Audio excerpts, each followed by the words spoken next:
Good morning friends. इस video channel में आपका स्वागत है।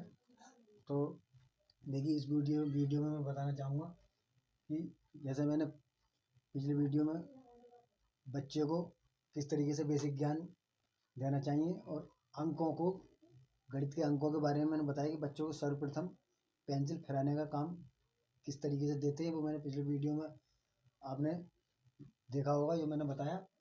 तो उसमें मैंने 0 से 9 तक बच्चे को पेंसिल फिराने का कार्य दिया और किस तरीके से बच्चे को पेंसिल फिराकर लिखवाना चाहिए आपने देखा होगा। और तो इस वीडियो में मैं आपको बताना चाहूँगा कि 1 से लेकर 10 तक बच्चे को मजबूती के साथ गिनती किस तरीके से याद कराएं। तो यहाँ पर आपको एक पेज पर कुछ लाइनें छोड़कर लिखना है। 1 2 3 4 और 5 तक लिखना है।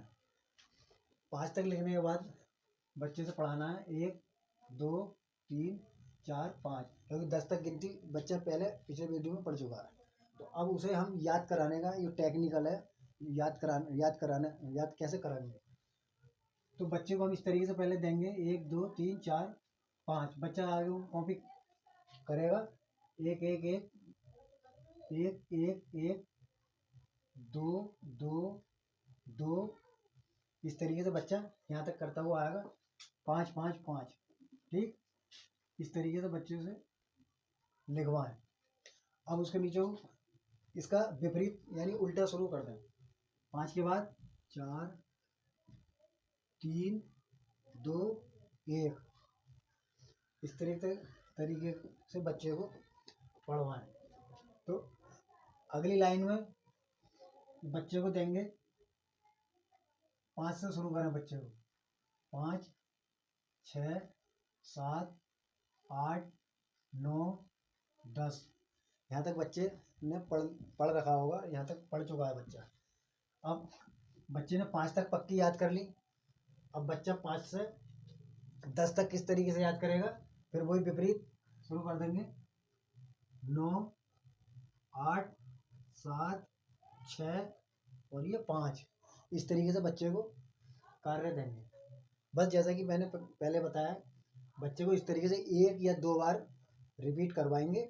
उसके बाद में बच्चा चाहे इसको दोबारा या बाद में पढ़े या ना पढ़े, खेले या हम घर के कार्य करें, तो कुछ भी बहरहाल इसको सिर्फ 2 बार रिपीट करा लें, बस ये काफ़ी है रोज का। पर बस इतनी पाबंदी रखें, 10 घंटे पढ़ाने की बजाय इतनी पाबंदी अगर आपने रख ली रोज, तो मुझे उम्मीद है बच्चा मजबूती के साथ आगे बढ़ेगा, यानी मजबूती के साथ आगे बढ़ेगा। ऐसा नहीं कि बच्चे ने कोर्स कर लिया। जैसे मैं थोड़ा कहना चाहूँगा कि आजकल जो हो रहा है कि बस कोर्स पर ध्यान दिया जा रहा है कि इस सूरत से बस कोर्स हो जाए, फिर क्या होता है कोर्स पूरा करा देते हैं और स्टूडेंट्स कह देते हैं जाओ घर जाकर लेट हो, परीक्षा के टाइम आ जाना, कोर्स पूरा हो गया।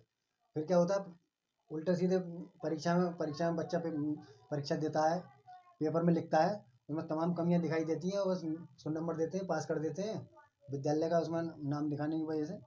तो अच्छे नंबरों से उसको पास कर देते हैं और ये नहीं देखते उसके अंदर जो उसके भविष्य की जो किरण है, मैं कहना चाहेंगे वो कितनी टेढ़ी मेढ़ी और बुझी हुई सी महसूस होती है आगे चलकर, जब वो कब दिखाई देती है जो कंपटीशन में जाता है बच्चा। तो ये नज़रअंदाज बच्चे के लिए बहुत खतरनाक चीज़ होती है। तो इसलिए बच्चे को ये टेक्निकल चीज़ बेसिक तरीके से सिखाया हुआ होगा। कोर्स का क्या मतलब है, एक टीचर का ये कर्तव्य होता है, एक टीचर का और अभिभावक का समझ लीजिए या टीचर का समझ लीजिए कि हमें बच्चे को पढ़ना और लिखना सिखाना चाहिए। एक टीचर का कर्तव्य होता है पढ़ना लिखना सिखाना, ना कि उसको कोर्स करवा दिया और छुट्टी कर दी। मान लीजिए अगर बच्चे को टेक्निकल बेसिक तरीके से पढ़ना लिखना अच्छे तरीके से जानता है और उसमें निपुण है बच्चा, तो कोर्स तो खुद घर बैठे कर सकता है। तो हमें उसको पढ़ना लिखना सिखाना है, विद्यालय में या घर पर बैठकर, घर वाले हों या टीचर हो कोई भी हो, मेन पॉइंट क्या है उसका, जो हमारा व्यू है वो पढ़ना लिखना सिखाने पर ही होना चाहिए। पढ़ना लिखना सिखाना, पढ़ना और लेखनी, ये चीज़ मायने रखती है।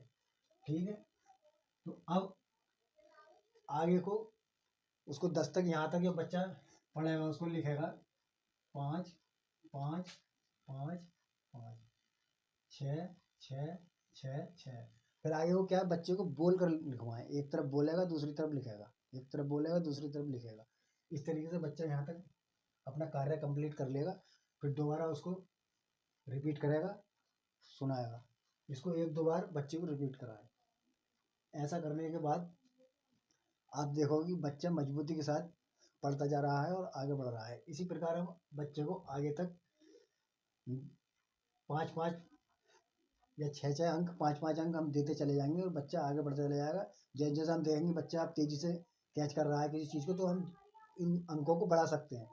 और आगे चल के हम देखेंगे कि कम समय में ही बच्चा कुछ ही दिनों में 10 तक सीखने के बाद पूरी 100 तक, 1000 तक, आगे तक मतलब उसको सीखता चला जाएगा। उसके बाद में अब जो 1 2 3 की बात है, बच्चे को हम पहले हिंदी की गिनती सिखाएं तो और बेहतर होगा। अगर बच्चे को हम पहले 1 2 3 हटवा देते हैं, मैंने बहुत से बच्चे देखे, मेरे पास बच्चे पढ़ने के लिए आते थे, नेशनल इंग्लिश मीडियम तक के बच्चे आते थे, मैंने देखा कि वो पूरे यानी जो गिनती है इनमें तो पूरे अंग्रेज थे 1 2 3 सुनाने में, और काउंटिंग वगैरह ये जो कुछ है ये सुनाने में थे। लेकिन हिंदी गिनती से बिल्कुल नज़रअंदाज थे और उन्हें कुछ भी इस बात से समझ नहीं थी। तो उसमें मुझे काफ़ी दिक्कत है उन्हें सवाल को या हिंदी की गिनती या हिसाब किताब बताने में दिक्कत पड़ी। तो मैंने इसलिए उनको पहले हिंदी गिनती मजबूत कराई और फिर वो हिंदी के पहाड़े याद कर पाए। और इंग्लिश के फिर आगे हिंदी के पहाड़े और गिनती उन्होंने याद कर ली, तो इंग्लिश के और इंग्लिश की गिनती और पहाड़े याद करने में उन्होंने जो फैक्टर होते हैं करने में बहुत आसानी महसूस की। इस तरीके से वो क्यों, हिंदी गिनती ज़रूरी क्यों होती है। मान लीजिए दुकान पर बच्चा कोई सामान लेने जाता है, 20 रुपये लेकर जाता है, तो बच्चे को पता है मैं 20 रुपीज़ लेकर जा रहा हूँ, उसमें उसने 12 रुपये का कोई सामान खरीद लिया, 8 रुपीज़ बचे। तो अब जो दुकानदार मान लीजिए कोई लेडीज़ है या कोई है पढ़ा लिखा नहीं है, तो वो बच्चा कहेगा मेरे 8 रुपीज़ बचे। वो कहेगा कि 8 रुपये, ये 8 रुपये हैं ले, लेकिन नहीं 8 रुपीज़ दो। बोलेगा क्या बक रहा है। तब वो दोनों चीज़ें याद हो सके, 8 रुपीज़ 8 रुपये दो मुझे, ये अंतर आ जाता है। ये अंतर ही बहुत मायने रखता है। तो इसलिए इसे बेसिक और व्यवहारिकता कहते हैं। ये नहीं कि बच्चे को एक चीज़ का पुतला बना दिया जाए। मतलब टेक्निकल और बेसिक कहते किसे हैं, बेसिक उसे कहते हैं जो हर चीज़ की बेसिक जानकारी हो उसे। तो इसलिए मैं कहना चाहूँगा कि इस तरीके से बच्चों को पढ़ाएं तो बच्चा आगे आसानी से बढ़ेगा।